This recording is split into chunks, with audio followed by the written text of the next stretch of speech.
YouTube!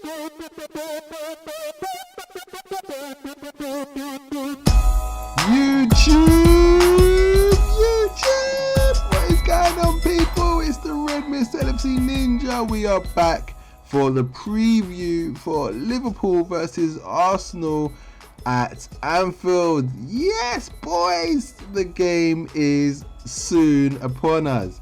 So let's jump across to the tactics screen. As you can see, it's Liverpool versus Arsenal, the match preview. The ball is already in the center of the circle to be kicked. No, but seriously, guys, so let's start with the predicted lineup, I guess. Or should we go with the subs first and then work our way to the first team? Alright, guys, let's do that. Let's do it from the other way around. So on our injury list, guys, unfortunately it is Alisson and Naby Keita. No news on their return yet, but I have a funny feeling Alisson will be in goal for this game, especially considering Adrian's howler. We weren't too bad, but his the way he's been playing and his performance in the last game against Southampton, unfortunately, well, I say unfortunately, luckily, I mean fortunately and luckily, he basically didn't cost us any points. You know, I'd rather concede 2 goals than lose 6 points, pretty much, you know, or 4 even, you know. So yeah, but I've got a funny feeling Alisson might return, but yeah, don't bank on it. So yeah, moving on, guys. Drop from the squad, I expect to see Harvey Elliott, Harry Wilson, Lovren, LaRouche, Hoover and Bruce not part of the main squad. I think this is pretty normal at the moment. However, we might see Dejan Lovren on the bench at the expense of maybe Gomez. I expect to see Lovren back in the setup to fold the squad sooner rather than later, especially now that he's not going to Roma, it seems. So yeah, I expect him to be in it at some point. It might be this game, but for now I have got him exempt from the squad. So moving on to our Klopp substitutions. Sheridan Shaqiri, Origi, Chamberlain, Henderson, Lallana and Joe Gomez, and lastly the sub goalkeeper Andy Lonergan. I keep forgetting his damn name, Lonergan. I know that's not Lonergan, guys. It's Kelleher, but I don't have a Lonergan icon made up yet. I will do one for the next match preview, or actually maybe even the post-match review of this game. So I have the Lonergan card ready for then. So this is the bench that I think Klopp is going to go with, and by looking at it, you could probably be like, huh, what's going on there? So who's in the starting lineup? Well, let's get on to the starting lineup. And obviously Adrian in goal, Robertson left back, Van Dijk in the middle alongside Joel Matip, Trent Alexander right back, Fabinho with Milner, Wijnaldum in central midfield, Salah, Firmino and Sadio. And the reason why I've gone with Wijnaldum and Milner is because I feel like Milner's been on the subs type of edge of things, and Klopp does really like Milner. And I think with Arsenal at Anfield, although we're at home, I think we will look to stem the flow of Arsenal's midfield, getting amongst them and stop them from playing, and try and win it early. To be honest, score two or three first half. Just stop the flow. Klopp always starts with a solid 3, whether it's Henderson, Wijnaldum and Fabinho, or Fabinho, Henderson and Milner, or Wijnaldum, Milner and Henderson, or Henderson, Milner and Fabinho, whatever it is. They rotate, and that's the solid 3 across the middle. That midfield is designed to stop our opponent's midfield from playing. It's like a wall basically, and it supports our defense, right?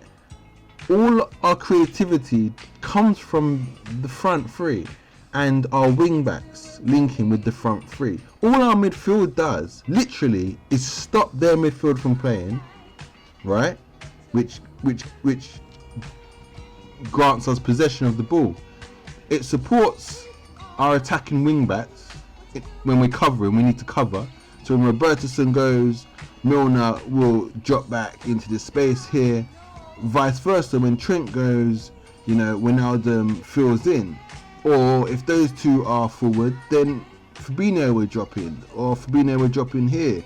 But Fabinho's job primarily is to cover this sort of area here and protect any kind of runs onto our back too.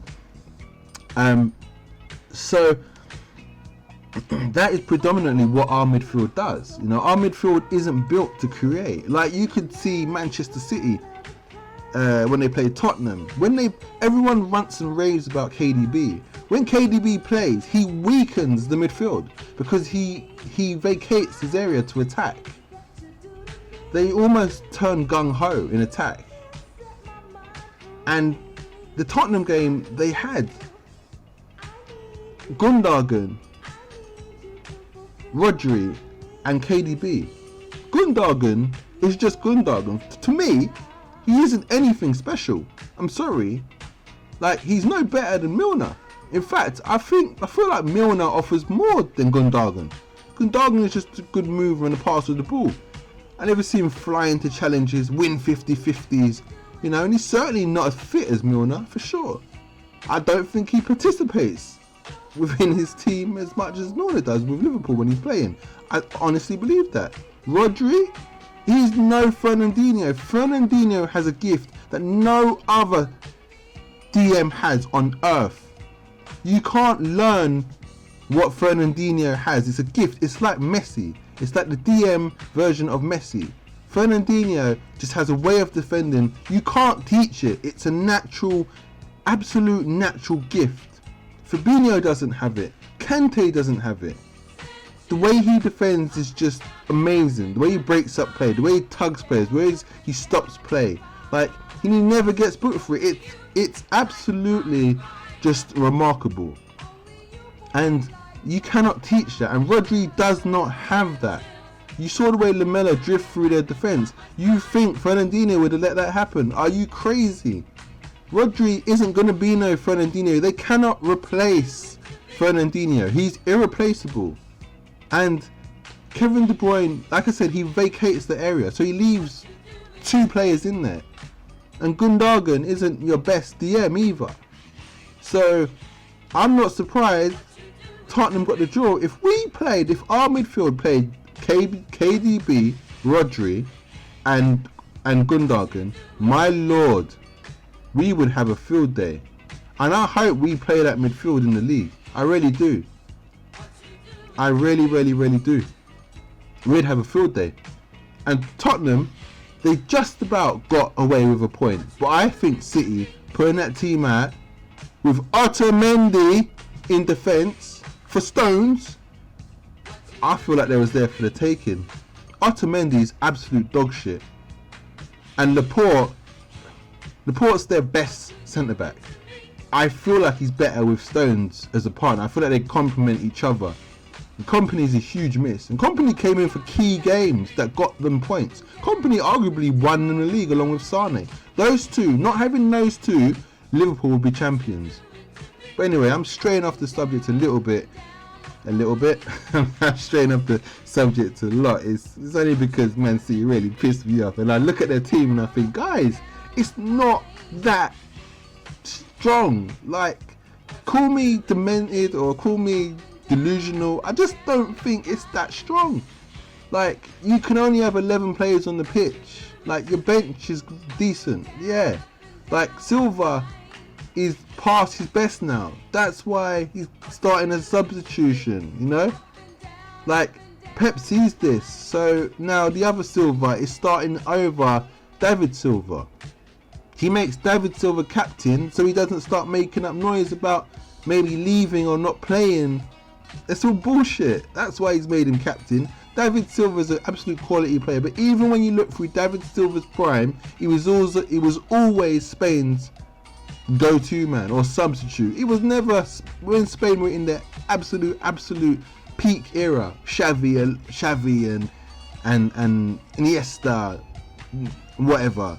Like Alonso and Silva, David Silva in their prime used to bench warm. That's why Spain won all those titles internationally.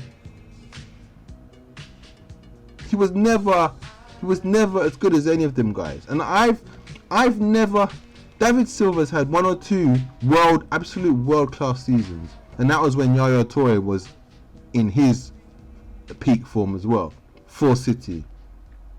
But me as a person, I don't care what any of you think. I think David Silva is the I don't think he never quite made it to a top world-class level. I just don't. I don't think he did. I don't think he has. Where's your best player in the league? I feel like Kevin De Bruyne, even though he didn't win best player in the league, the season where he was just phenomenal for City, that season was better than any season that Silva's had, in my opinion. You guys may disagree, but any City fans listening, feel free to comment. That's just my opinion of Silva, and he's past his best now. So anyway, yes, let's get back. I keep straying. Let's get back to Liverpool versus Arsenal and what I was saying. So our midfield basically is, as you know, is a workhorse midfield. It's there to stop whatever midfield it comes up against, and it has stopped the best midfields to ever grace, well, not grace, but currently be on the same pitch as us. Whether it's Bayern, whether it's Barcelona, it manages to do the job. So Arsenal, I feel like Klopp is there to just ruin that Arsenal midfield. Klopp may think, you know what, guys? Nah, I'm going to put on Chamberlain and I'm going to put on maybe Henderson, and you're going to go at them and get amongst them. But I don't think so. I think he'll play us into the game and then he'll make changes. He'll play us into the game, he'll stay solid, and then he'll let the front three run riot, and hopefully, and the wing backs, and hopefully we'll get ahead, and then, he can maybe make changes towards the end, depending on the score, obviously. If it's evens, and it gets to 75 minutes or 70 minutes, then maybe you'll see a Shaqiri or an Oxlade-Chamberlain or a Lallana come on, or something like that, to try and influence the game. Or he might move somebody, maybe change formation and put Salah central. I don't know. But if we are winning, it's unlikely that we will see a Shaqiri or an Oxlade-Chamberlain, because what's the point? Why are you bringing on attack-minded players when you have the game already won or close to winning? You've already got the victory. You can see the victory. Why are you bringing on attacking players to weaken your midfield? And this is why he doesn't want to buy, and he's comfortable with having the players he has. Because if you buy a Bruno Fenandez for however much money, where is he going to go? He's not going to start, because this is the way Klopp likes to start games. He likes a solid midfield. So Bruno Fenandez is going to play what? Last 15 minutes? You're going to bring on 70-80 million to play last 15 minutes? If we're already winning, why are you going to bring on Bruno Fenandez at 1-0? What are you attacking for? It makes no sense. So this guy, you got to think about the career this guy would have here if we bring him to Anfield. If we were to bring him to Anfield, this is why he's never going to come, because we don't play like that. We're not City. He'd work for City. City would sign him, because Pep starts with an offensive midfield, and he's not their midfield isn't. It's about possession, getting all those magical players on the ball. He won't fit in at our side. If we didn't have a Keita or a Oxlade-Chamberlain or a Shaqiri, then Bruno, yeah. But again, does he want first team football? He's not going to start, because we don't start with that kind of midfield. The only way maybe he starts is if we're playing against, maybe bottom 5. I wouldn't even say bottom 10. I'd say bottom 5. Bottom 5 are the teams where you can probably make 2 changes, a midfielder and an attacker, rest the midfielder and an attacker. Yeah, so he's going to start against the bottom 5. And then you've also got to start Oxlade, Keita, Shaqiri. You can't start them all, so he was never going to come. You know, next season we lose Milner or Lallana, arguably. I reckon Lallana's more likely to leave than Milner. I know Milner's, I think it was what he's on a 1-year extended contract or something. But yeah, is what it is. So that's why we was never going to sign him, because, you know, think about it, guys. 0-0, the game starts, right? It's 0-0, right? 0-0. Game's playing. You're not going to change anything, are you? Why are you going to bring on Bruno Fenandez? It's early in the first half. What you change it for? You're not. Half time, if you got an injury, you might bring him on, or you might bring someone on. Let's say no injuries, which usually you don't get no injuries at half time. It's usually later in the game when it gets more competitive or a bit physical, or teams are trying to, you know, get that goal, etc., etc. So therefore injuries pop up. So then supposing we take the lead 1-0, well, why are you going to bring on Bruno Fenandez? You've got 2-0. Even more so, why are you going to bring on Bruno Fenandez or a signing that you've signed, or Coutinho, so he came back? Why are you going to bring on an attacking midfielder? Why? What for? You've already got the game won via Mane and Firmino and Salah doing the job, or whoever scores, Trent or Robertson, whatever. If it's, let's say, it's 0-0 up until, I don't know, 70 minutes or something, 75 minutes. You're still comfortable, aren't you? So maybe even 80 minutes. This is the time when you bring on an attacking midfielder if you need to win the game, but you don't want to throw the game away. And it depends on your opponents. If you're playing Man City, do you just hold out and keep it solid and do a like for like? You take out Milner, bring on Henderson, you know, and then your defense, your midfield stays solid. You still got that workmanship, that work rate. Whereas you put in Bruno Fenandez, you're going to weaken it. So it depends on the opponents you're playing. If you're playing someone like Sheffield United or Norwich, yeah, 80 minutes, 1-1 or whatever, 0-0, you can bring on Bruno or Coutinho, because your midfield is still going to be able to cope with what they got, and more likely they're going to be defending, so you're going to have possession.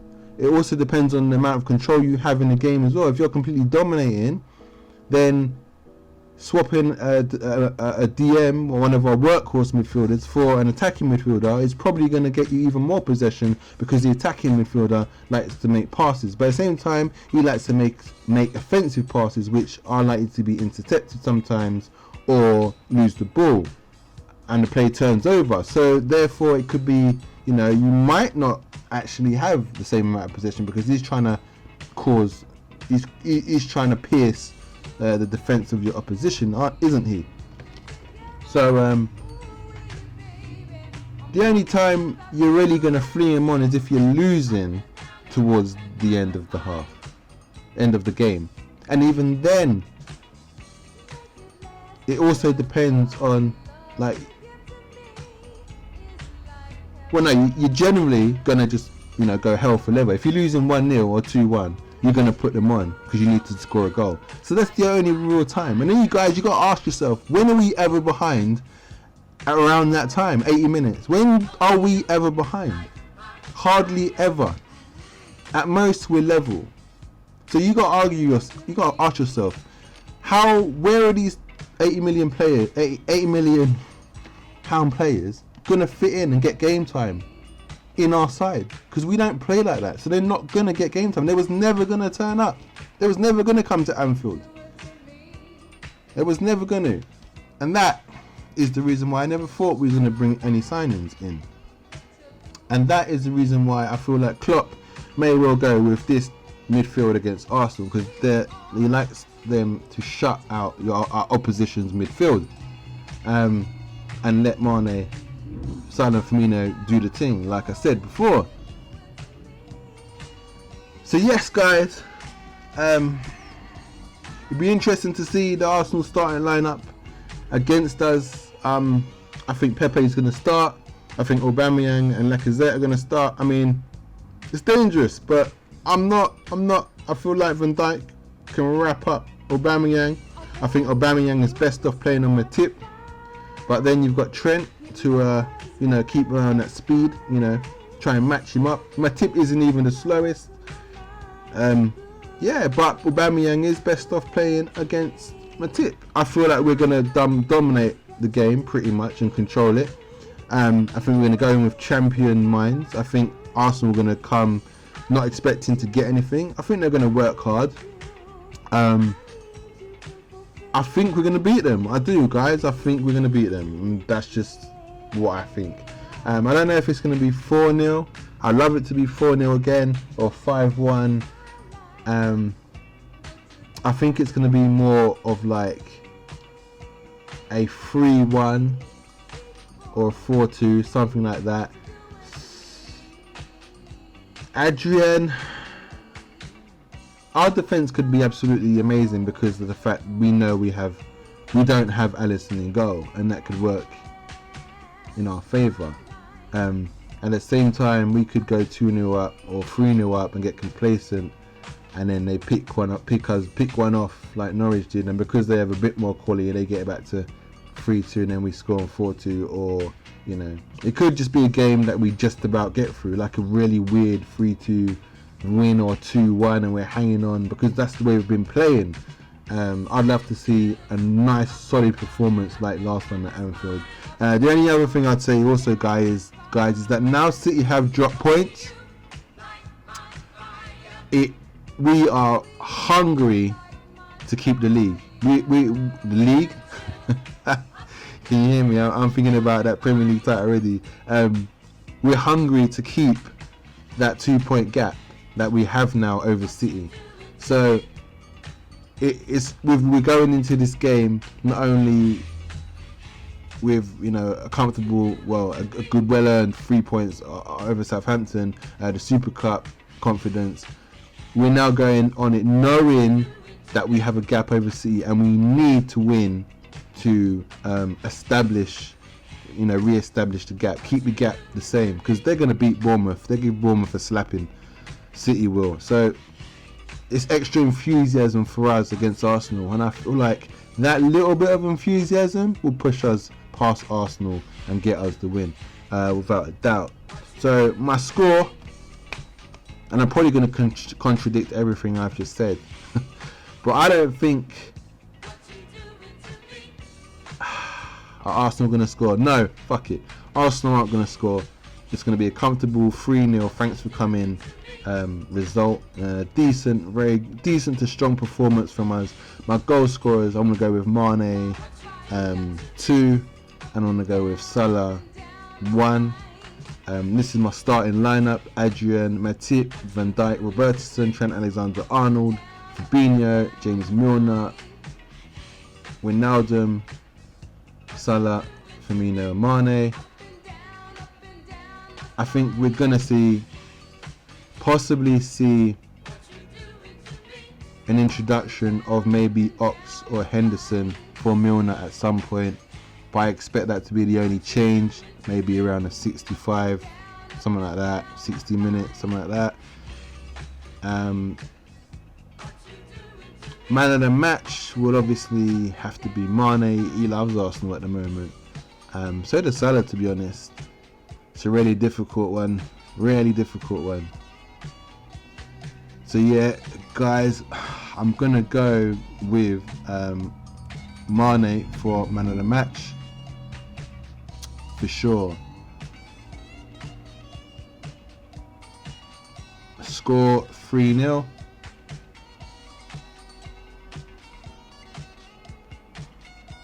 So yes, guys, I guess that is pretty much the match preview.